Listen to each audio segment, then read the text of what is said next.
Hello everyone! Thanks so much for being here today and for clicking on this video. I actually started filming this video about 2 weeks ago and it is now mid-September. When I started filming this video, I thought that it would be about reading one of my most anticipated reads of 2025, which was Wild Reverence by Rebecca Ross. So I did read that book in this video. However, I also read 3 more fantasy books. I read Wild Reverence, a reread, which was The Invisible Life of Addie LaRue, Servant of Earth, and Heavenly Bodies. So while I originally intended for this video to be a reading one of my most anticipated reads of the year video, I decided to make it more of a fantasy fall reading vlog, if you can even really call it a reading vlog. This was my first time ever attempting to film a reading vlog, so I will admit that my check-ins were pretty infrequent and maybe not as in-depth as I had hoped. And I definitely didn't include anything outside of reading. So if you're somebody who enjoys watching reading vlogs, please let me know in the comments what kind of content you enjoy in them. Do you like it when people speak only about the books that they're reading, or do you like when they include a little bit of lifestyle content as well? Let me know, because this was really fun for me to film and I would love to keep filming reading vlogs. So of the books that I read in this video, one was a reread, one was a new release, one was one of my favorite books of the year, and one was a book that I didn't really enjoy. So I won't tell you which one was which just yet, but you will find out later on in the video. So that's enough chit chat for now. Let's rewind it back to about 2 weeks ago and get started. Hi everyone, thanks so much for clicking on this video. I'm here with my cat Milo and my dog Tofu, who you might be able to see there. I'm really excited because today I am headed to the bookstore to get one of my most anticipated reads of 2025, and that is Rebecca Ross's new release. And I have read both her Divine Rivals series and her A River Enchanted duology, and I loved both of them. This one actually takes place in the same world as Divine Rivals, and I really want to learn more about it because while I loved Divine Rivals, I actually felt like there was more world building in Ruthless Vows, which was the sequel. So I'm really excited because I think this takes place before the events of Divine Rivals. Not only do I know the writing will be beautiful, but it also has a beautiful cover. I'm really excited to read it and share my thoughts with you about it.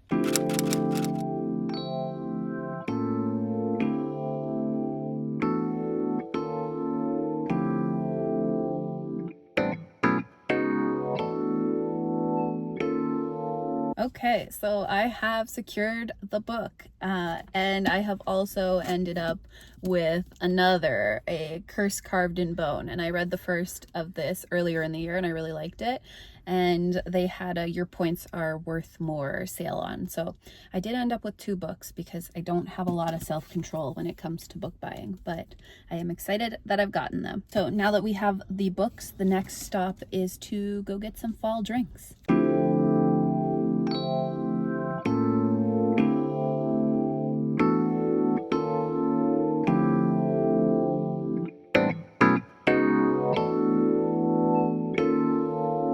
So yesterday I read 120 pages, so I have definitely gotten a decent initial chunk of this book done. And something that I realized when I got this book home was obviously this is a beautiful cover. And the side has beautiful details. There's a little sword here and the back is stunning as well. But when you take the dust jacket off this, I mean, when you open it, it's got this like beautiful constellation, but when you take the dust jacket off, it has this gorgeous cover. And I love this because I often take the dust jacket off when I'm reading so I don't get my fingerprints on it and just so it doesn't slide around. And I think that this is so beautiful. And I know it doesn't affect the contents of the book at all, but for me, I just love pretty books. So far, I'm really enjoying this. I am exactly 120 pages in. If you have read Divine Rivals and Ruthless Vows, you will be familiar with some of the characters in here. This is following the gods in that world. So we begin the story with Matilda, and Matilda is born to a goddess of the underling world. And Matilda's in an interesting position because her mom is a goddess in the underling world, but her father is a god in the skyward world who she doesn't know about. And there are gods and goddesses in the underling world, there are gods and goddesses in the skyward world, and then there is the mortal realm. And those who dwell in the underling world are not able to go skyward, and vice versa. Those in the skyward world cannot go to the underling world. So Matilda's in an interesting position because she can actually visit all three realms: the skyward realm, the mortal realm, and the underling realm. Another interesting element of this story that we are following is that one of Matilda's mom's friends is delivering scrolls to Matilda, and on those scrolls are details of a mortal boy's dreams that Matilda is actually in. He's dreaming of her, and she's reading about this on these scrolls, and that's all we really know at the beginning, is that this boy is dreaming of Matilda. So far a lot has actually happened in the first 120 pages. I feel like I can say without spoiling too much that Matilda is sent on a unique quest, which has made this really interesting and action-packed, but I'm excited to keep reading this, and I will update you as I go along. So you'll have to forgive me for the infrequency of my check-ins. I know this is supposed to be a reading blog, but it's my first ever reading blog, so I can only get better with practice.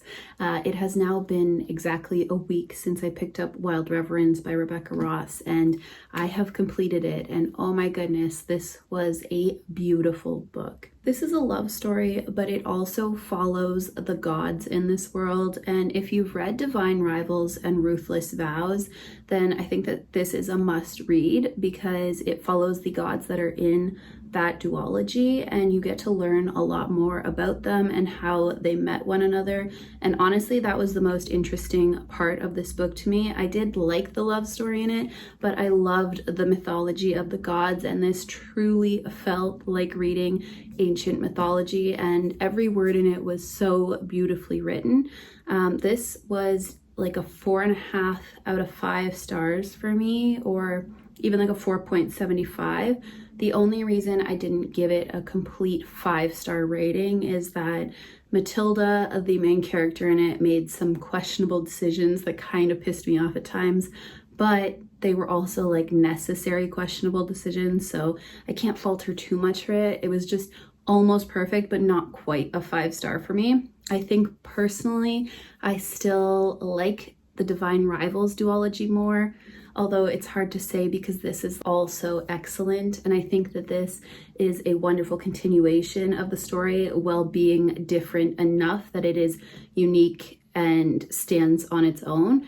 I don't think you have to read the Divine Rivals duology before you read this. However, I do think it's helpful because you'll see characters from that book that are also in this book. The little tidbits that you get from Divine Rivals and Ruthless Vows in this are really interesting. So I think it is really more fun if you have read that duology first. I really did love this, and I truly do think it's worth your time to read. If you haven't read Divine Rivals and Ruthless Vows, I do recommend reading that series as well because it's one of my favorites of all time.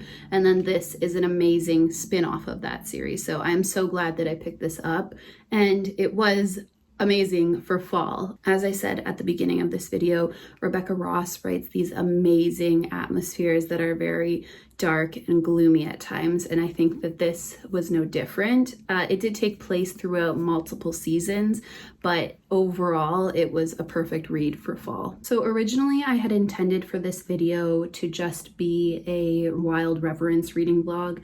However, over the course of the week, I also picked up another anticipated fantasy read, and this is not a new release, but it's one that's been on my TBR for a long time that I was really excited to read. I've been hearing more and more about it and more good things about it. So the book that I picked up was Servant of Earth, and I am so glad that I did. I started this a couple days ago and I'm already most of the way through. This is excellent so far. So this is about a girl who comes from a poor human village, and every year there is an opportunity for a select few girls from that village to join the Fae, and they expect for the Fae to treat them very nicely and for the Fae to give them lots of riches and for them to have an amazing life in this Fae realm. So we start on this day of the festival where our main character Kenna may or may not be invited to join the Fae realm. So if our main character Kenna is selected to go to the Fae realm, she will have to travel across this dangerous bog to get there, but she will follow a trail of fairy lights which will get her there safely. So I don't want to spoil anything. This is all on the back, so you're really not getting any giant spoilers anyway. Kenna is not selected as one of the girls who is traveling across to the Fae realm, but her best friend is. So she decides that because Kenna is familiar with the bog and has been living by the bog and fishing things out of the bog and surviving by fishing things out of the bog for years, she decides that she will accompany her friend to the Fae realm so that she can get her there safely. So as she escorts her best friend, Kenna realizes that there are some dangers in the bog that she was not anticipating, and she ends up making it all the way across to the Fae realms as well, where they then make her a servant of one of the houses. So in this Fae realm, all the Fae are divided into different houses. They are divided into earth, fire, light, void, illusion, and blood. Upon her arrival, Kenna is assigned by the king to join Earth House and become a servant of the Earth House. And while she's a servant of the Earth House, she needs to serve the princess of Earth House, Lara, as she competes in these trials. And if Lara is successful in the trials, she will gain immortality and power. So that's all I really want to say right now. I don't want to spoil anything. I will say that this has some really interesting political intrigue and betrayal, and there is talk of an uprising going on, which is adding a lot of interest to this book. The other aspect of this book that I am really loving is that I'm so used to reading about trials in fantasy books where your main character is going through the trials. But in this book, it's really interesting because Kenna, our main character, is not the one actually going through the trials. She's just assisting Lara as she goes through these trials. And Kenna does play a big role in the outcome of Lara in these trials, but it's very interesting to read from a different perspective and it's not as formulaic. I'm also really enjoying the world building in this. You learn more and more about this realm as it goes on from different characters who you meet in it.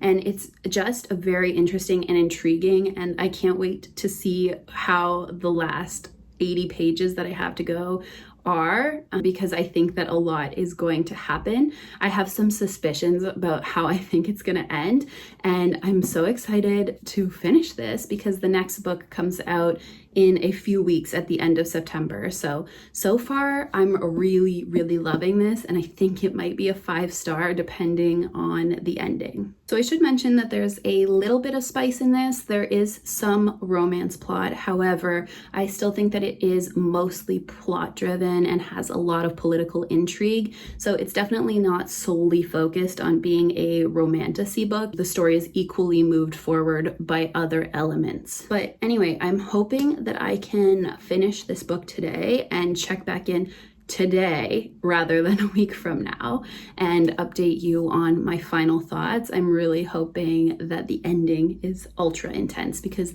there are so many things that I am suspecting and I have theories about so many things, and it's just really exciting. So I'm really, really enjoying this.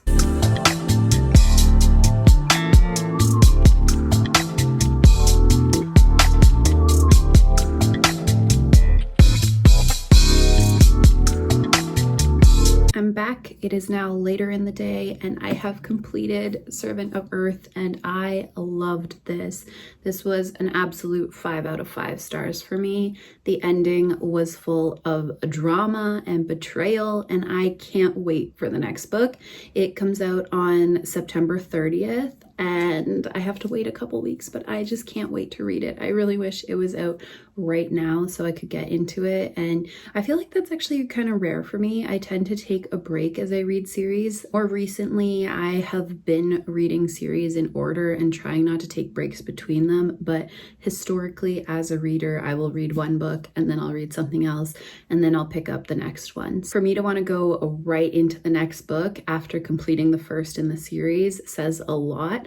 And I really enjoyed this. I feel like it deserves even more hype than it has. I've seen a few people talking about it and I've seen it gaining recognition slowly, but this was excellent. If you enjoy the romantasy genre, this is a must read. So now it's time to pick my next read, and I really want to continue on with the romantasy genre and the fantasy fall vibe that I have going on. I'm really enjoying reading romantasy. I feel like I took a little bit of a break from it and it is my favorite genre, and as I've been reading it, I've really just felt like I can't wait to pick up my books. So I want to continue on with that. So I've selected 4 books from my TBR. I have In the Veins of Drowning, which I actually don't know a lot about.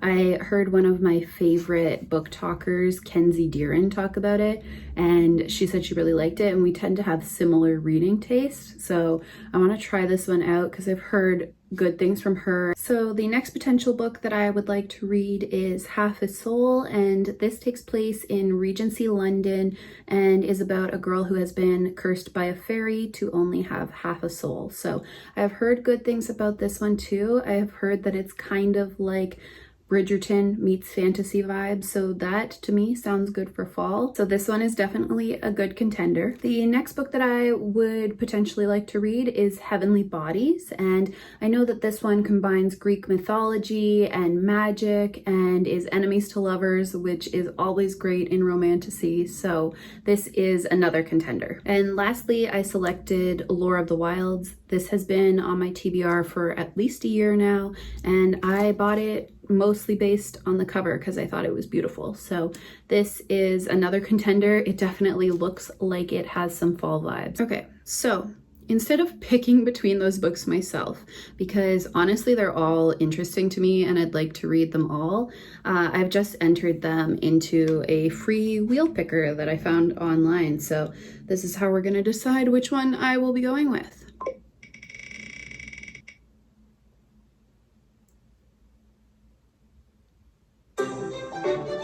Okay, Heavenly Bodies. So that's the one that I definitely don't know as much about, but I am really excited because I've heard great things about it.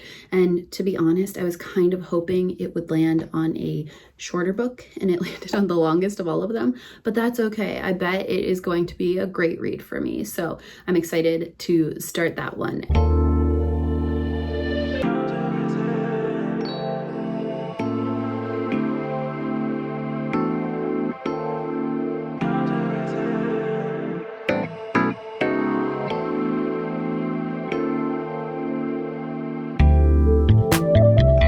So it has been a few days now since I last checked in. I am having an after work energy drink because it's been one of those days and I just feel like it's so much fancier when you put it in a jar.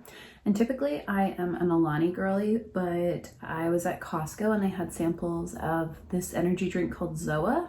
So that's what this is, and it's actually really good. This is my cat Chandler, and we're just hanging out in the guest room, which is the most underutilized room in my house. So I thought I would come and film my check-in in here. So I have read about 150 pages of Heavenly Bodies, and so far I have to say it's just okay for me. I think after reading Servant of Earth, which was absolutely amazing to me, it was really hard to get it out of my head and get right into this. I started reading this the exact same day that I finished Servant of Earth, and it maybe wasn't the best decision because my mind was literally thinking about the next book in the series and how I desperately want to read the next book. So it was a little bit hard for me to get into this. And the other thing about this is I feel like it starts off so fast paced and almost like we're in the middle of the story or like I'm missing something. So I'm hoping that there is a little bit more backstory as it goes on, because I do feel like I'm missing an element at the beginning. So far this is about Alara, and Alara is a queen of a kingdom, and she has been cursed to fall in love with a star.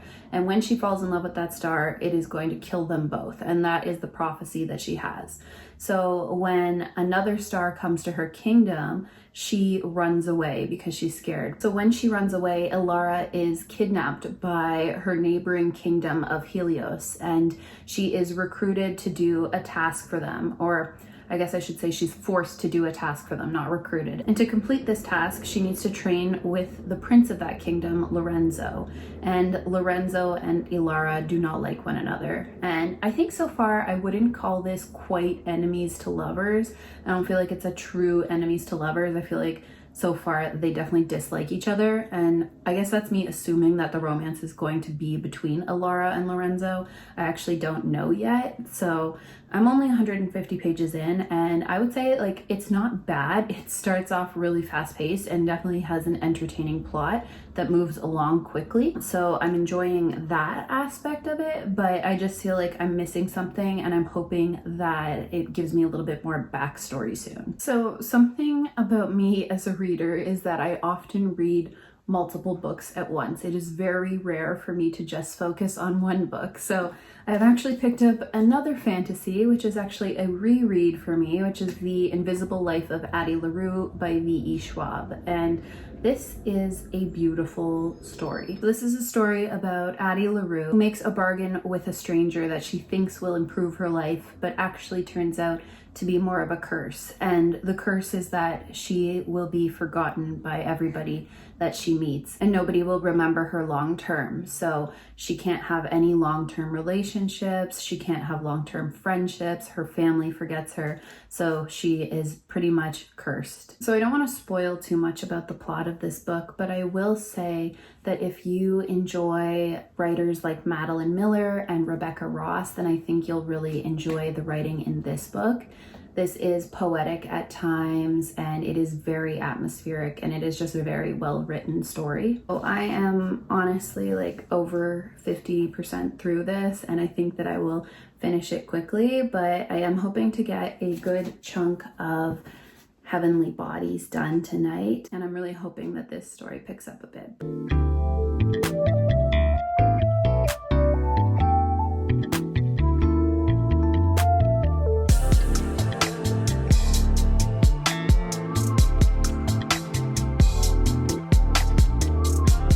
So I am on my lunch break from work, but I have completed The Invisible Life of Addie LaRue, and this was a 5-star read for me. But I will say that the 5 stars that I gave this book was for the character of Henry.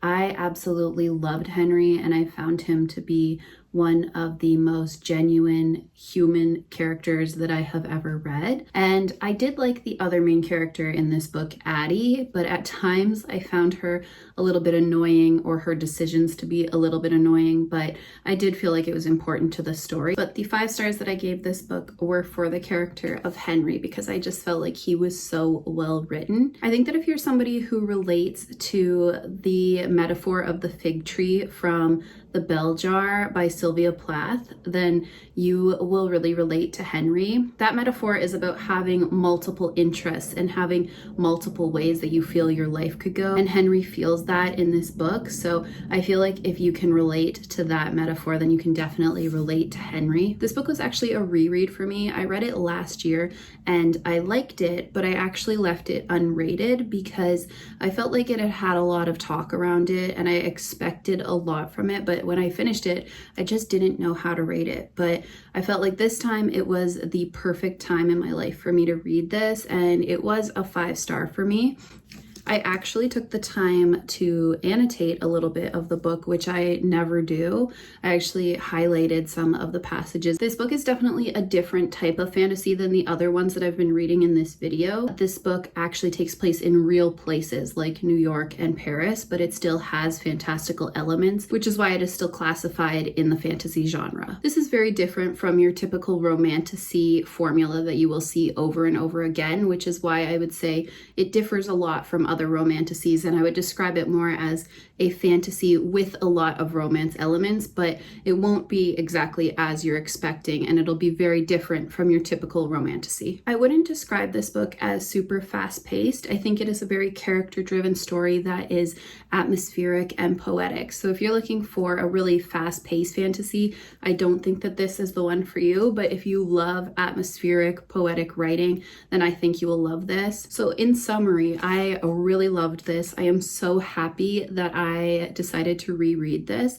and I do think that it is an excellent book for the fall season. This book made me feel a ton of emotions and definitely had me close to tears at times, which is also rare for me. I don't often cry when I'm reading, and I didn't shed actual tears, but I was close. So I loved this. Good morning, everyone. I am just about to start my workday, but I finished Heavenly Bodies last night, so I wanted to do my final check-in about it before I start work.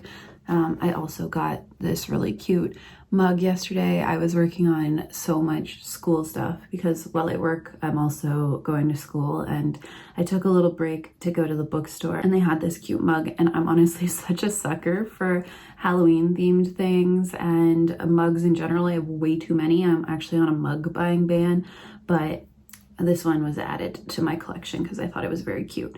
Anyway, my final thoughts on Heavenly Bodies, that it was just an okay read for me. I really wanted to love this because I had seen so many positive reviews from booktubers and book talkers who I usually have very similar reading taste to. About halfway through the book, I honestly was considering DNFing it. So I went back and I looked at some Goodreads reviews, and they were all telling me that the end of the book is amazing. And for me, I didn't really feel that way. I know that the plot was definitely fast-paced and there was always something going on, so the book is incredibly easy to get through.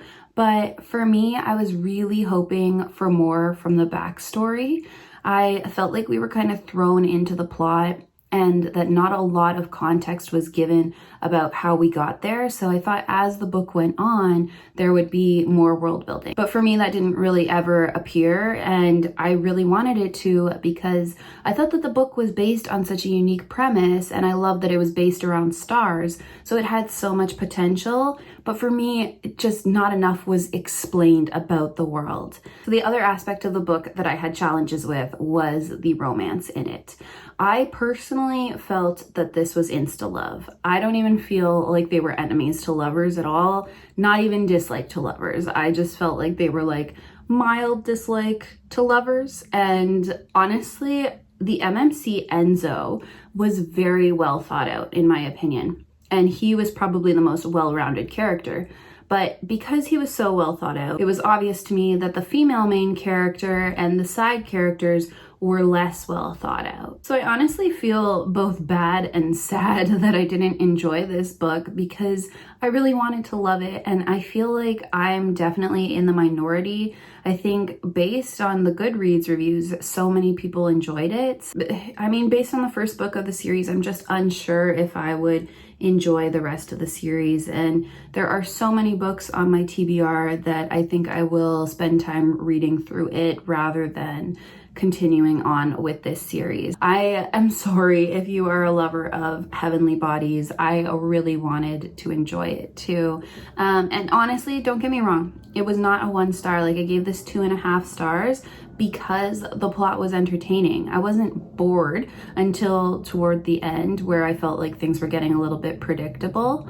But overall, like, I felt like it was easy to get through. I just wasn't convinced about the love story, and there just wasn't enough world building for me to enjoy the book entirely. It was 2.5 out of 5 stars for me, so right in the middle. I wouldn't call it my favorite book ever, and I wouldn't call it the worst book ever. It was right in the middle. Those are my final thoughts on Heavenly Bodies.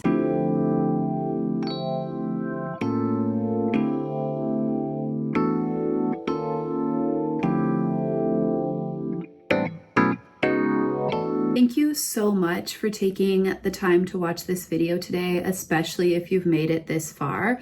These are the 4 books that I read at the beginning of September for the beginning of my fantasy fall. I'm so happy that I picked up all of these because 2 were a 5-star, 1 was a almost 5-star read, and the other one wasn't terrible, but it just wasn't my favorite of all time. So I'm so happy that I read all of these. Favorite read of this video was Servant of Earth. I literally haven't stopped thinking about it since I read it. I can't wait for the sequel to this, and if you have yet to read this, I highly recommend it, especially if you are a romantasy fan but also like a romantasy that is heavy in plot and has more than just the romance plot going on. As you know, Heavenly Bodies was just an okay read for me. I really wanted to love it because I've seen such good reviews, but it was just okay to me. I think that if you are a fan of romantic fantasy books that are heavy on the romance and less so on the world building, then this might be a good read for you. But for me, I prefer for my romantic fantasy books to be heavier on the world building with the romance as more of a subplot. Wild Reverence by Rebecca Ross was a beautiful read. I really enjoyed this and found that it was a very unique story. I love the Divine Rivals series, and I think that if you loved it as well, you have to pick up this one. It is perfect for fall. It is very beautifully written and atmospheric, and I am so glad that I read this. And I also read The Invisible Life of Addie LaRue, which was a reread for me. And upon rereading it, I loved it even more than the first time that I read it. So thanks so much for taking this journey with me and reading through these first 4 books in my fantasy fall, and also for taking the time to watch my first ever reading vlog. I really appreciate you being here, and I will see you in my next video soon. Bye!